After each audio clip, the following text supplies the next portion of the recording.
Let's talk about how you can lower your A1c. But first, what is A1c and why is it important?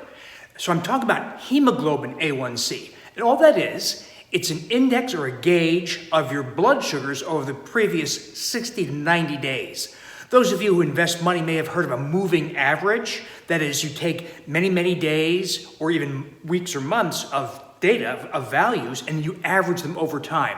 So hemoglobin A1c reflects your blood sugar fluctuation over the previous 60 to 90 days. So it's also very slow to move because every day another blood sugar is added to that value that gets factored in.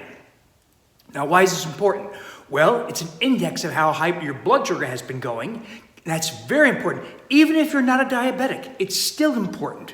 You know, the average American has a hemoglobin A1c of 5.6%. That includes teenagers.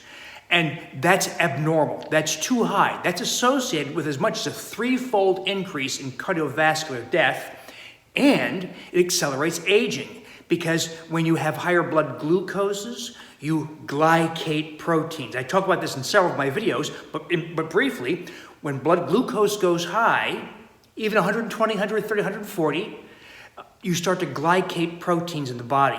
And that's an irreversible process that leads to the accumulation of debris called advanced glycation end products. So this is what leads to cataracts, kidney disease, heart disease, dementia, cancer, and numerous other conditions. This is a consequence of glycation. And hemoglobin A1c, your A1c, is an index of how much you're glycating. So you can also look at your A1c as a gauge of how fast you're aging also. So people with diabetes who have A1cs of 8, 9, 10, 11%, that's how much hemoglobin is glycated, are aging much faster than other people. And that's why people with type 2 diabetes who have high A1cs have heart disease, dementia, cancer, and other diseases of aging much sooner in life.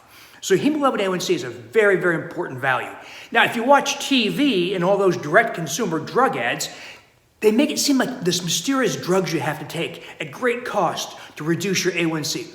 That's complete nonsense. You have spectacular, profound control over your A1c using diet and other simple natural maneuvers.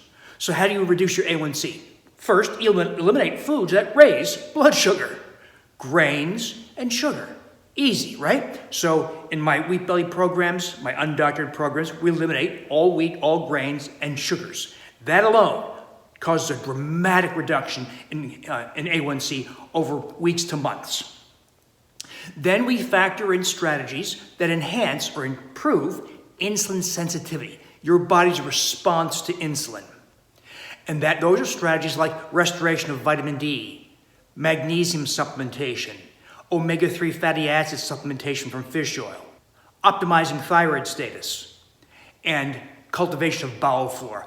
All those put together wonderfully enhance your insulin response.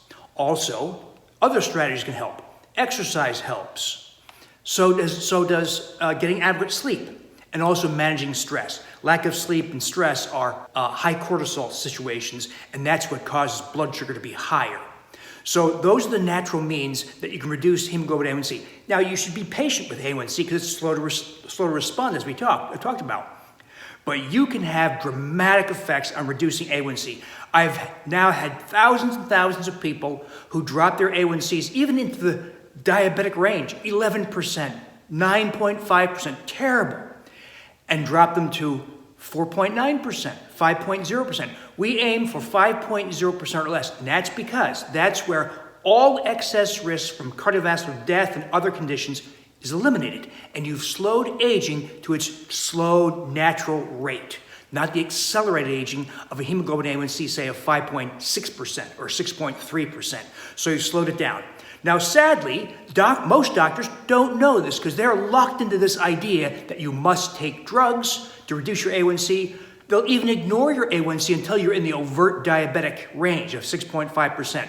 So I find that most mainstream doctors don't understand any of this. In fact, they'll tell you stupid things, like follow the American Heart Association diet, which does not reduce A1c. Worse, follow the American Diabetes Association diet, which causes your A1c to go way up. Low-fat diets, send your A1C up. So follow these strategies and you will have profound, magnificent control over your A1C, and more than likely can get it down into the ideal range of 5.0% or less.